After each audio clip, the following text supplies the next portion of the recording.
pra thuhet zakonisht që nëse bënin ndërhyrje të lehta, kanë parasysh acidin hyaluronik, që është një lloj acidi që dhe e kemi në organizëm, apo ca mbushje të lehta, nuk ka problem sepse absorbohen më vonë.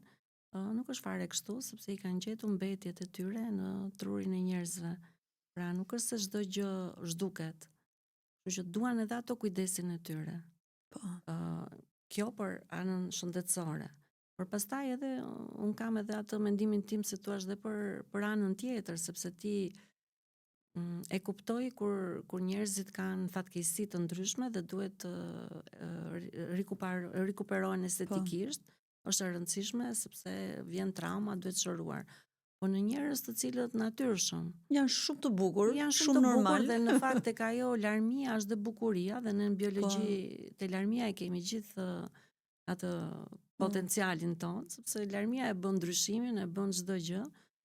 Pse duhet të ndryshojmë, pse duhet të bëhemi të gjithë njësoj? Edhe kjo nuk është shumë mirë. Megjithatë, janë zgjedhje personale dhe nuk duhen gjykuar dhe nuk ka asgjë të keqe kur njeriu pëlqen, po edhe me mas, sepse i shohim që nuk janë aq me mas.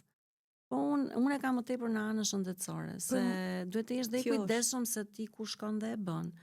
Se tani ka shumë vende që ofrojnë si shërbim, por duhet të jetë specialist ai, sepse vërtet është një injektim dhe për atë që s'di, themi ne, ai që s'di është i lumtur, ai që di kupton që ti kur injekton do jesh afër një ene gjaku, një nervi, një ku diun ç'bën një gjë tjetër, kështu që ka dhe raste negative.